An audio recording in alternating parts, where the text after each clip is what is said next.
Hi everyone, welcome back to my channel. I'm Anna. As you know, this is part 2 of my review on Felon. I mentioned in my last video that I wanted to break up this review into 2 parts because I felt like I couldn't cover everything.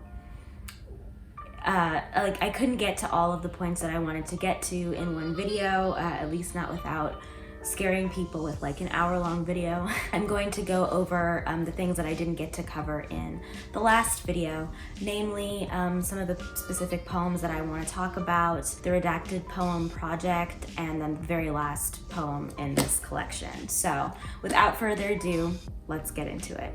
Okay, so the first thing that I want to talk about is the redacted poem project that Reginald Dwayne Betts has been working on and has graced us with in this collection.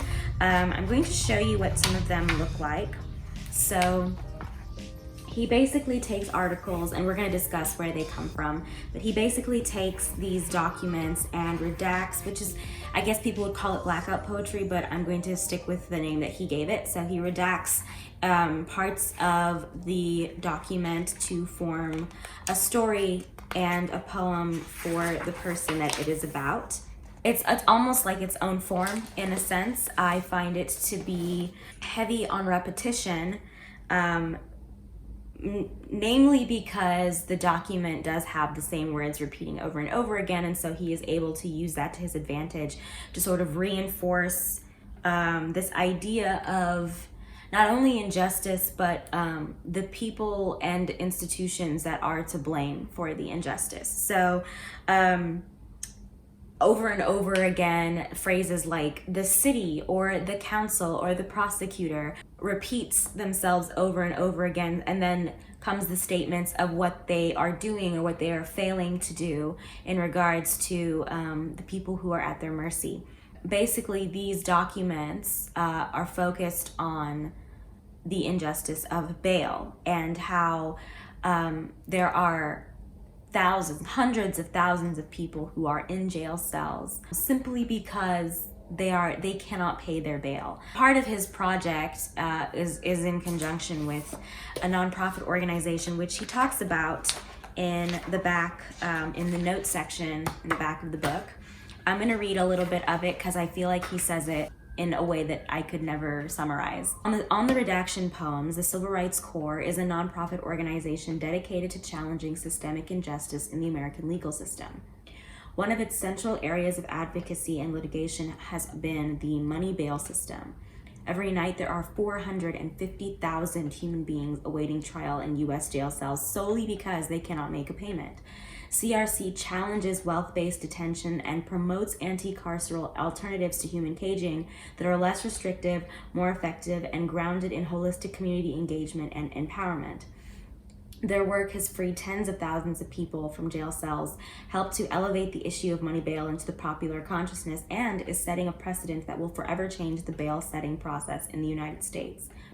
4 poems in this collection in Alabama, in Houston, in California, and in Missouri were redacted from legal documents that CRC filed to challenge the incarceration of people because they could not afford to pay bail.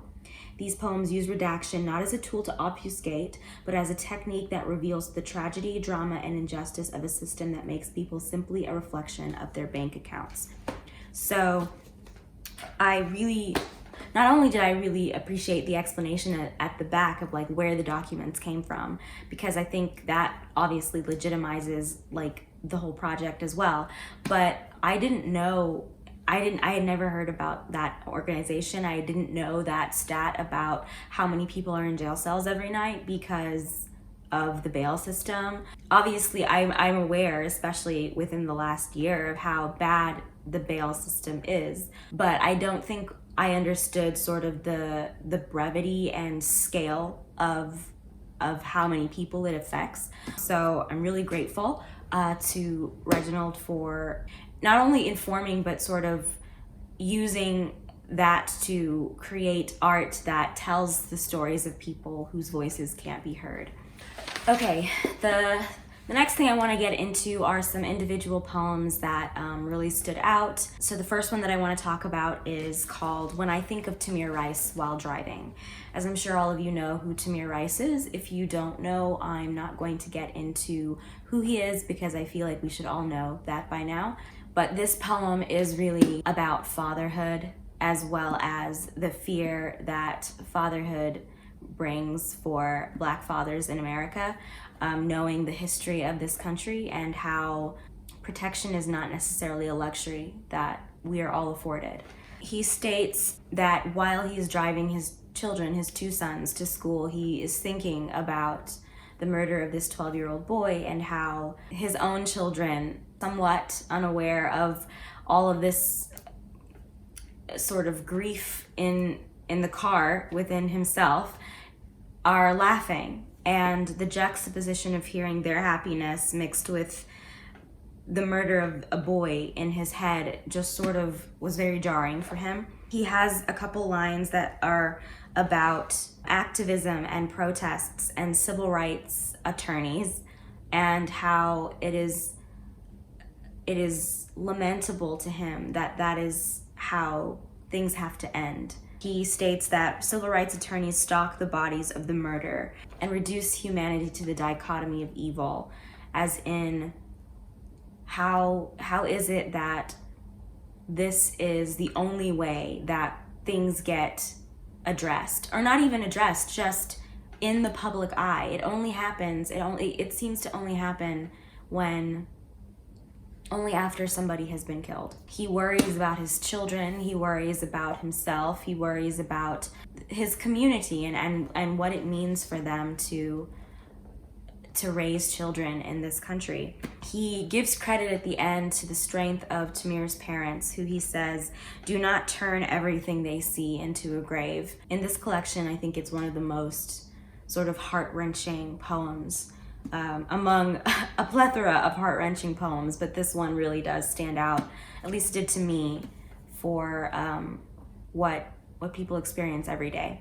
Okay, the next set of poems that I want to talk about are all basically titled the same thing with slight differences, and they're called Essays on Reentry. And there are 4 poems in this collection titled that. 2 of them are just named Essays for Reentry, and then 2 of them are for other people. So the first one is purely just the first essay on reentry. He talks again about fatherhood and sort of fatherhood in the shadow of a past that includes incarceration and what that does for a man and how it affects the way that he fathers his children. In this poem, he talks about how his children came to find out that he was in prison. The youngest one, I think he may have either told him, based on the way it was written, I can't really tell, but his youngest one finds out obviously after the older one, but he states that his oldest child found out by accident, or maybe not by accident, but from a stranger. And sort of the guilt and grief and disbelief almost that this is how his children have had to come to find out about his past and what that means for how he shares his past with them, and how hard it is to just even tell stories about your past when it's rife with pain and regret, but nonetheless necessary. And so, yeah, just like the struggle of what that means for him. The next essay on reentry is also just for him, and it talks to the memory of his past and what got him into prison in the first place. He said, basically all of the lines in all of his poems are quotable and memorable, but there are some that like really just gut you. He states that the tape recorder spared my song back to me, but guilt lacks a melody. Wow.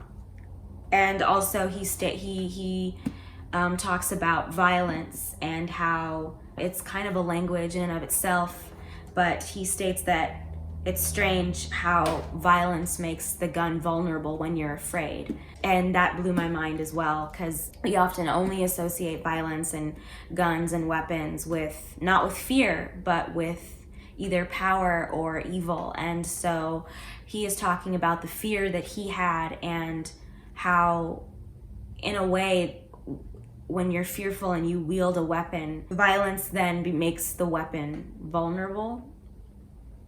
And so, yeah, it was just kind of turning a lot of things on their heads. And it really does make you think a lot about how we view violence and the people who end up in situations in which they're fearful. The third one is titled Essay on Reentry, but it is for Nicholas Dawidoff. I hope I'm saying that right.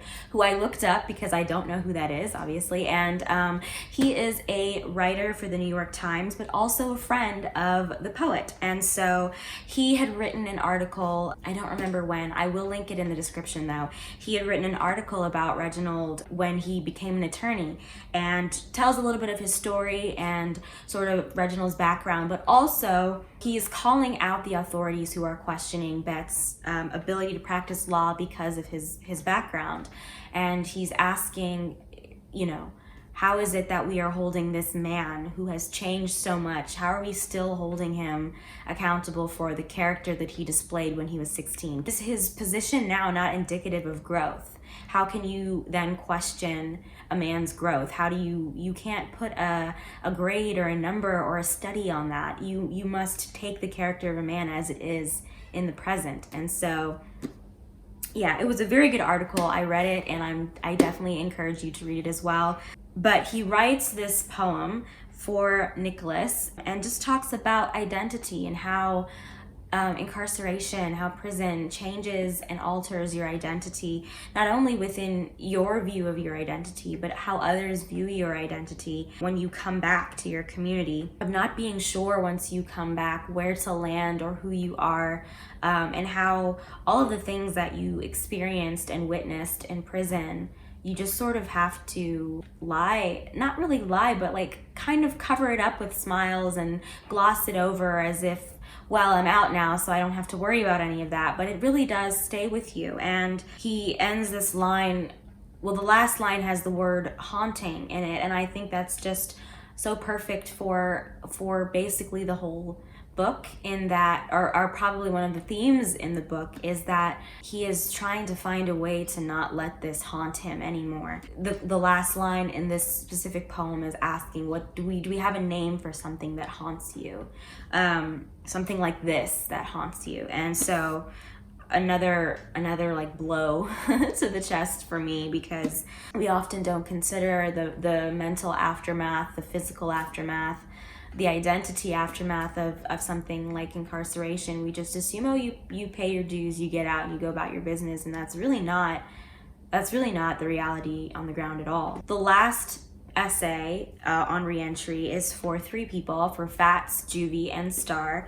So basically the way that this poem is structured is that his friend Fats, who he's known from a very long time, who has been in prison for a very long time, is telling him stories of other men who have also been in prison for a very long time. This sort of gives us a tie back to his community and his childhood and people that he knew when he was younger, who had dealt with police, with crime, with prison, and how some people fall through the cracks, some people die, some people make it, some people come back home, and how that's just an experience that he has gone through, that so many other Black men and women have gone through, where it's people that you know. It's not somebody on the news who's detached from you, but it's people that are in your community that you know, whose stories you grow up with. It's not new information. It's not unfamiliar. Fats is talking about men who have been in prison for far longer than he has, and will be in prison probably for a lot longer than after he gets out. But basically, the statement of this poem is that prison doesn't leave you when you leave it. And so it is ending with sort of this hope that one day they will find this sort of true freedom that does not come with you leaving a cell, but sort of like a freedom that freedom of maybe the mind, of the memory of all of the things that happened to someone when they're incarcerated. So now we come to my favorite part, my favorite poem out of this whole collection. It is called House of Unending, very last poem of this collection, and in my opinion, the magnum opus of this whole work. It is the pinnacle, the climax, the whatever you want to call it, the grand finale of this collection. And it stunned me in so many ways.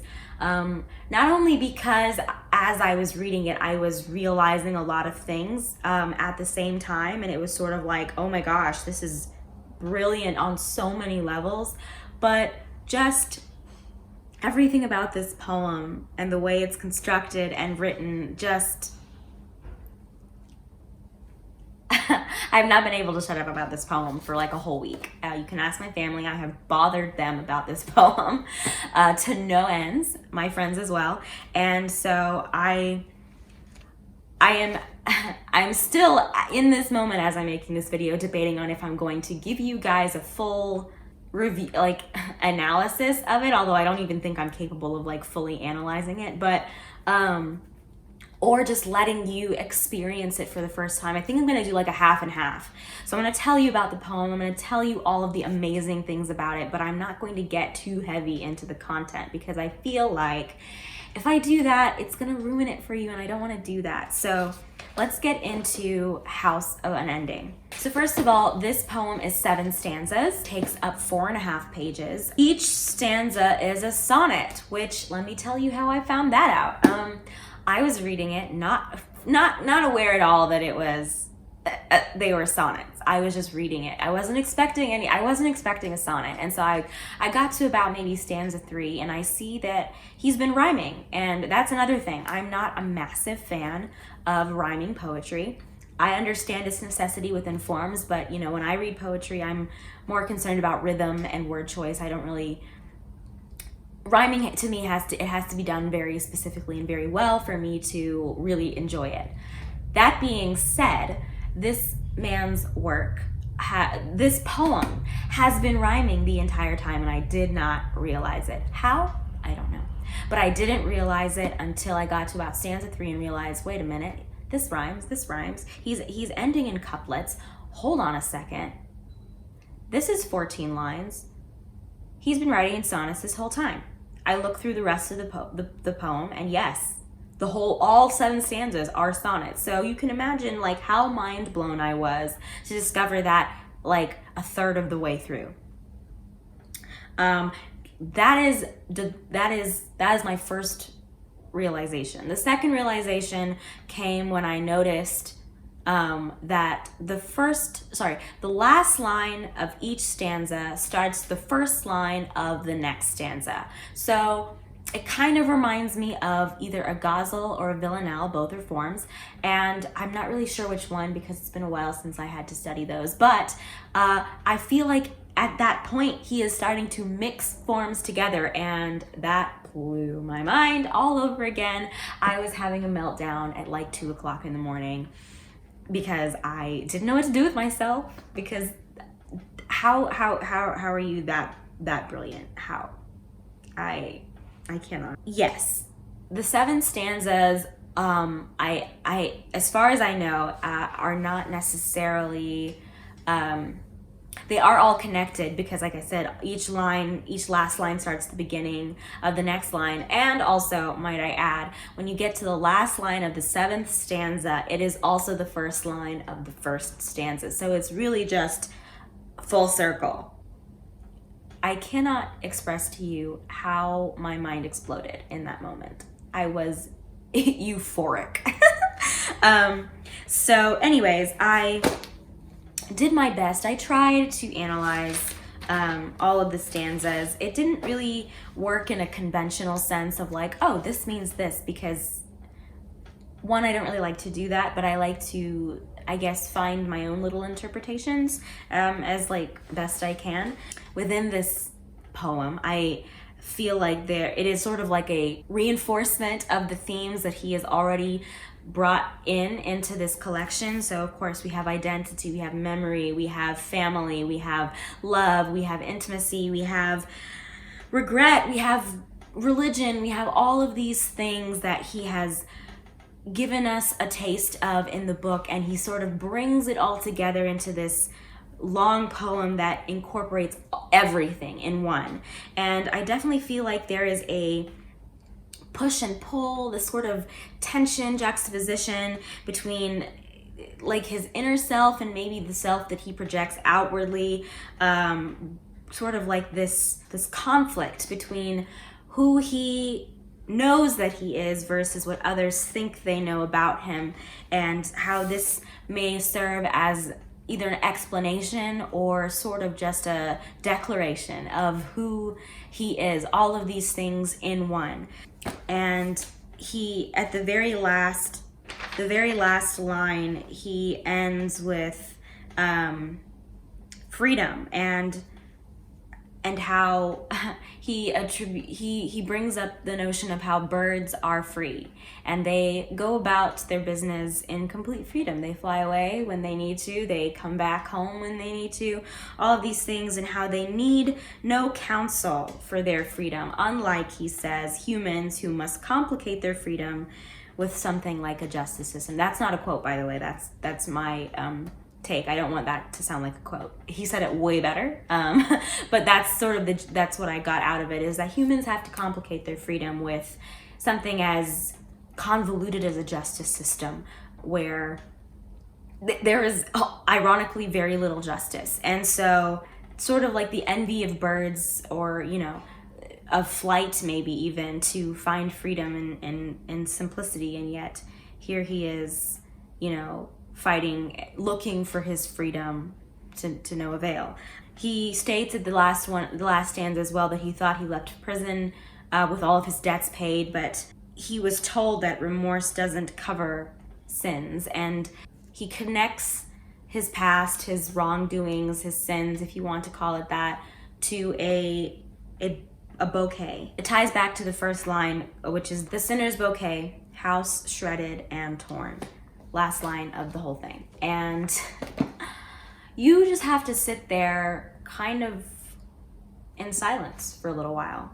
Definitely. After you finish processing the genius of all of that, when you really think about what he's saying, you have to really just sit there and be quiet. He really does inspire thought as well as just reflection, because by the time you finish this collection, you will have learned quite a lot. For me, that is what I hope to do for anything that I read. I mean, I love reading fiction, I love reading poetry, I love reading specific things in history. I'm not like a major history buff or anything, but anything that I read, I endeavor to learn more about people from. And so this book not only was intellectually stimulating, I feel, but emotionally stimulating. It was an eye-opener in so many aspects. It was heart-wrenching. It inspires compassion, empathy, sympathy, and all of the things that are necessary to understand poetry. I feel like he draws it out of you with his words, that in a way that you can't really help but understand. He is really a master, I think, at helping people to understand what his struggles have been, what his experiences have been, and how his experiences are unique to him, but also they are representative of a lot of other people's experiences. And so House of Unending, I think, is the perfect end to a perfect poetry book, and I could not be more I guess happy about a poetry book like this. It lived up and exceeded its name. That is all that I have for you guys today. Thank you so much for watching. I hope that my review, while I know that it is not extensive or even as in-depth as it should be or could be, I hope that it has inspired you to read it, because that's really what I want out of my reviews, is not necessarily to give you all of the intellectual stuff, although I include that when I can, but I really just want you to be aware of all of these amazing poets and to take it upon yourself to read them yourself and find the find the things that you can take out of them, because we all find something different in art. And so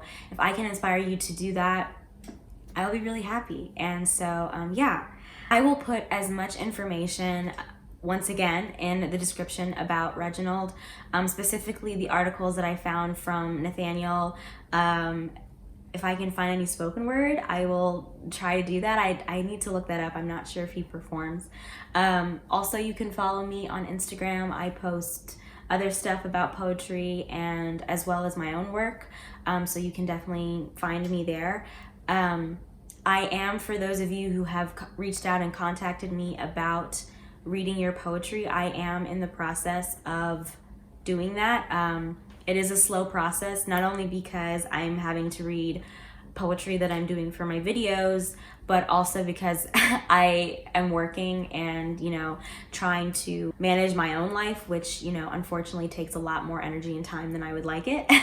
But I do see your requests, and I have a list that I do write down all of your requests, and I will eventually get to all of you. So please continue to reach out, and I will do my best to respond in a timely manner. Thank you guys so much for watching once again, and I will see you in my next video.